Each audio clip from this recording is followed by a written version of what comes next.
So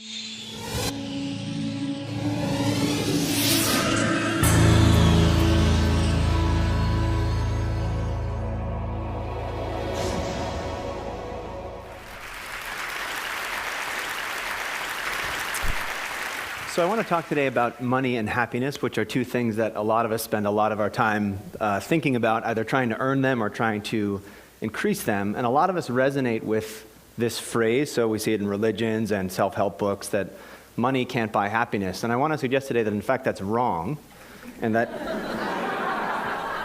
I'm at a business school, so that's what we do, so that's wrong. And in fact, if you think that, you're actually just not spending it right, so that instead of spending it the way you usually spend it, maybe if you spent it differently, that might work a little bit better. And before I tell you the ways that you can spend it that will make you happier, let's think about the ways we usually spend it that don't, in fact, make us happier. We had a little natural experiment. So CNN a little while ago wrote this interesting article on what happens to people when they win the lottery.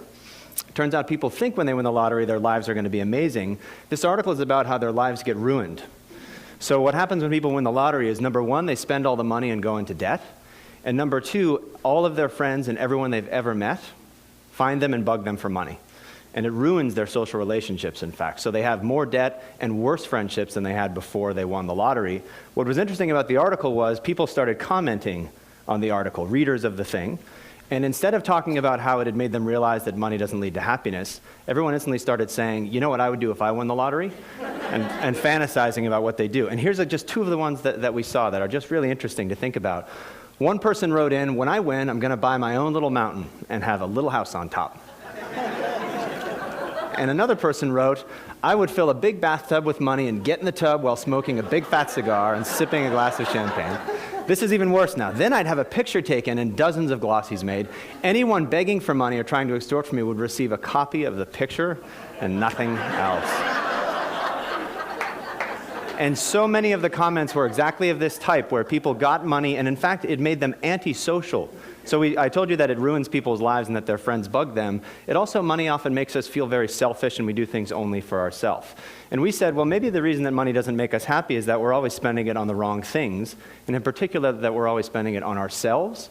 And we thought, I wonder what would happen if we made people spend more of their money on other people. So instead of being antisocial with your money, what if you were a little bit more pro-social with your money? And we thought, let's make people do it and see what happens. So let's have some people do what they usually do and spend money on themselves, and let's make some people give money away and measure their happiness and see if in fact they get happier.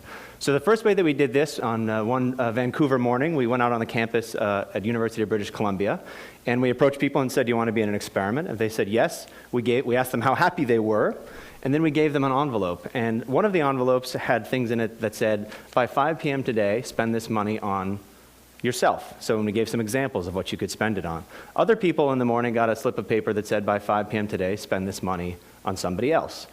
Also inside the envelope was money, and we manipulated how much money we gave them. So some people got this slip of paper and $5. Some people got this slip of paper and $20. We let them go about their day. They did whatever they wanted to do. We found out that they did, in fact, spend it in the way that we asked them to. We called them up at night and asked them, what'd you spend it on, and how happy do you feel now?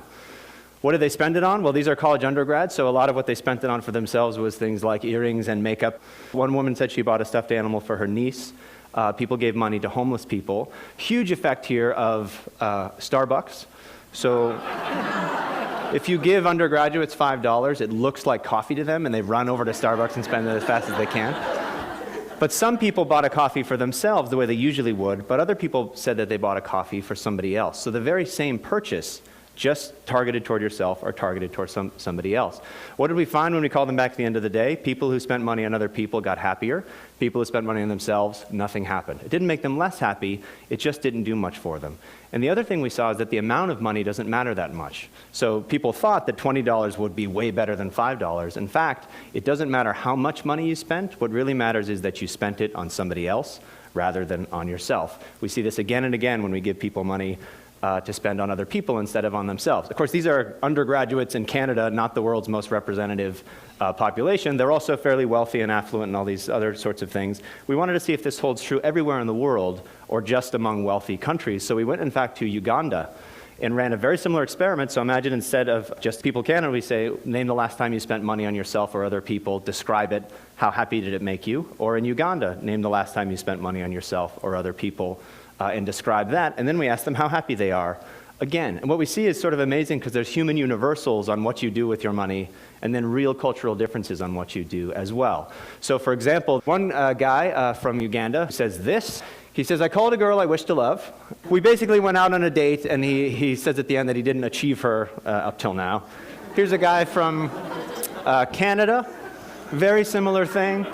I took my girlfriend out for dinner, we went to a movie, we left early, and then went back to her room for only cake, just cake only. Human universal, so you spend money on other people, you're being nice to them, maybe you have something in mind, maybe not, but then we see extraordinary differences. So look at these two. This is a woman from Canada. We say, name a time you spent money on somebody else. She says, I bought a present for my mom. I drove to the mall in my car, bought a present, gave it to my mom. Perfectly nice thing to do. It's good to get gifts for people that you know. Compare that to this woman from Uganda. I was walking and met a longtime friend whose son was sick with malaria. They had no money. They went to a clinic. And I gave her this money. This isn't $10,000, it's the local currency. So it's a very small amount of money, in fact, but enormously different motivations here. This is a real medical need, literally a life-saving donation. Above, it's just kind of, bought a gift for my mother. What we see again, though, is that the specific way that you spend on other people isn't nearly as important as the fact that you spend on other people in order to make yourself happy, which is really quite important. So you don't have to do amazing things with your money to make yourself happy. You can do small, trivial things and yet still get these benefits from doing this. These are only 2 countries. We also wanted to go even broader and look at every country in the world, if we could, to see what the relationship is between money and happiness. We got data from the Gallup organization, which you know from all the political polls that have been happening lately. They asked people, did you donate money to charity recently? And they asked them, how happy are you with your life in general? And we can see what the relationship is between those 2 things. Are they positively correlated? Giving money makes you happy, or are they negatively correlated? On this map, green will mean they're positively correlated, and red means they're negatively correlated. And you can see the world is crazily green. So in almost every country in the world where we have this data, people who give money to charity are happier people than people who don't give money to charity. I know you're all looking at that red country in the middle.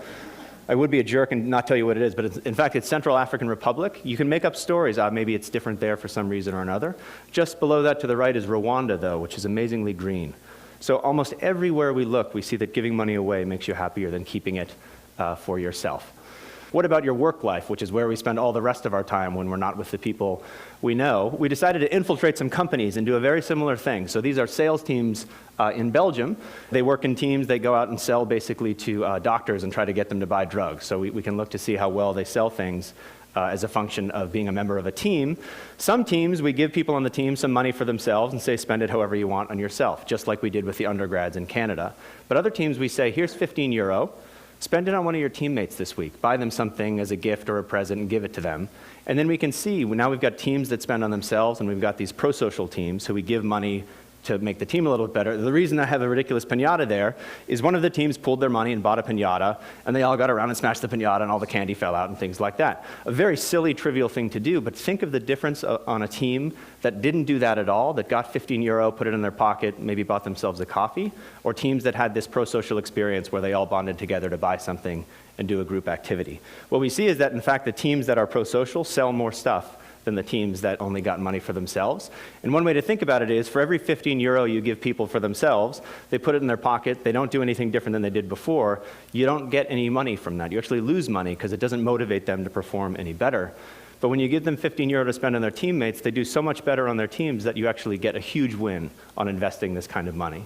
And I realize that you're probably thinking to yourselves, this is all fine, but there's a context that's incredibly important for public policy, and I can't imagine it would work there. And if he doesn't show me that it works here, I don't believe anything he said. And I know that what you're all thinking about are dodgeball teams. This was a huge criticism that we got, to say, if you can't show with dodgeball teams, this is all stupid. So we went out and found these dodgeball teams and infiltrated them, and we did the exact same thing as before. So some teams we give people on the team money, they spend it on themselves. Other teams we give them money to spend on their dodgeball teammates. The teams that spent money on themselves, they're just the same winning percentage as they were before. The teams that we give them money to spend on each other, they become different teams, and in fact, they dominate the league by the time they're done.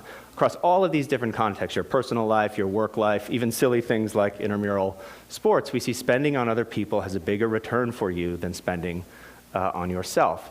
And so I'll just say, I think if you think money can't buy happiness, you're not spending it right. The implication is not, you should buy this product instead of that product, and that's the way to make yourself happier. It's in fact that you should stop thinking about which product to buy for yourself and try giving some of it to other people instead. And we luckily have an opportunity for you. DonorsChoose.org is a nonprofit for mainly public school teachers in low-income schools. They post projects, so they say, I want to teach Huckleberry Finn to my class and we don't have the books. Or I want a microscope to teach my students science and we don't have a microscope. You and I can go on and buy it for them. The teacher writes you a thank you note. The kids write you a thank you note. Sometimes they send you pictures of them using the microscope. It's an extraordinary thing. Go to the website and start yourself on the process of thinking, again, less about how can I spend money on myself and more about if I've got $5 or $15, what can I do to benefit other people? Because ultimately when you do that, you'll find out you'll benefit yourself much more. Thank you.